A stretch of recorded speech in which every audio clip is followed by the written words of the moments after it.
Nowadays, you see a lot of people glorify the notion of being a lone wolf, not caring about anything but yourself and working on your own because you aren't concerned with others. On the surface, it sounds like a good idea, right? I mean, relationships with others are often distractions from what you really want, and they might slow you down. Well, that's true, but only in certain cases. If you are around the right people, you don't have to worry about that. But I digress. Being a lone wolf isn't all that it's made out to be. It's a hard path to take, and it puts a lot of pressure on you and you alone. Let's dive into the exact problem with it. A lot of motivational content only talks about how the lone wolf is more focused and determined because no one can hold him back. But it doesn't talk about how being a lone wolf leaves you to deal with all your issues alone. You feel very alienated in most situations and have nothing to take your mind off any issues that you're facing. This, coupled with the fact that you're constantly trying to find success by yourself, is what slows you down ultimately. It makes you feel held back, and you only have yourself to take you out of this pit. I have no doubt that you can get back up on your feet and keep moving as a lone wolf, but you would still waste a lot of time in this messy situation when you could have dealt with it faster if you had someone to help you. Another big issue with this is that being a lone wolf often means you shut out every human desire you have and you operate like a robot with no emotion or desire to connect with others. You're ignoring the fact that ever since the Stone Ages, people have relied on each other and helped each other when it was hardest. It's not necessary to have all of this weight on your shoulders, and you'll feel way better if you just abandon the lone wolf mindset. Proof that this mentality is flawed is that even in nature, it's rare to find animals that walk alone. This is because animals know they are better in a pack.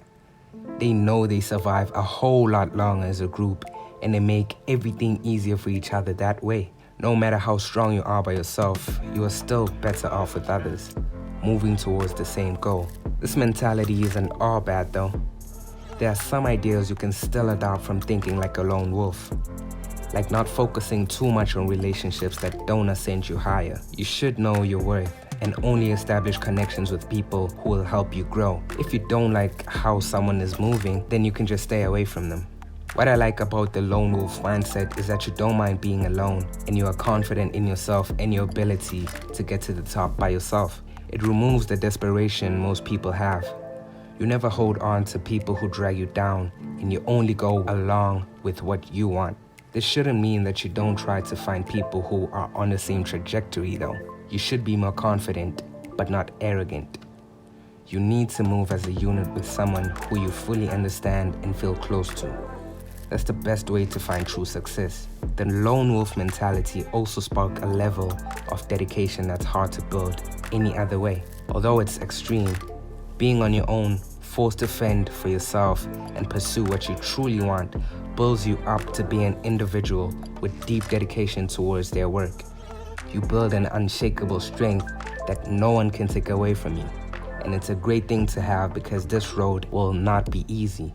If you want success and fulfillment, you will go through trials and tribulations that test you at every step of the way, so there's no room for error. So now we have the good and the bad in the lone wolf mindset. But how do we go about applying it in the right way in our lives? Well, it's easy. You take the good and run with it, removing the bad within thinking like a lone wolf.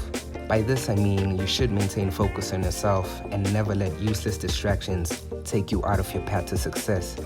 But you should try and find people who you can build with. Don't leave any room in your life for meaningless relationships. If someone is not worth the time or the energy, then don't hesitate to let them go. This includes all types of relationships you have in your life. All of them need to be built on trust and they need to propel you forward. Another thing you should do is have a partner in all of this. Look for people who are on the same wavelength as you and build wealth and success with them. Nowadays we have the internet, so you have no excuse to not find anyone who you're truly looking for. Next, you should be dedicated to your purpose. You must be willing to sacrifice things you love doing. You need to work on your goals and obsess over them. Every day, you need to get a step closer to what you truly want. After all, you really can't get anywhere without working. Last but not least, you need to allow time for yourself to grow. Have patience and let your plans come to fruition. I'm dropping a new video every Wednesday, so subscribe to be notified when they drop.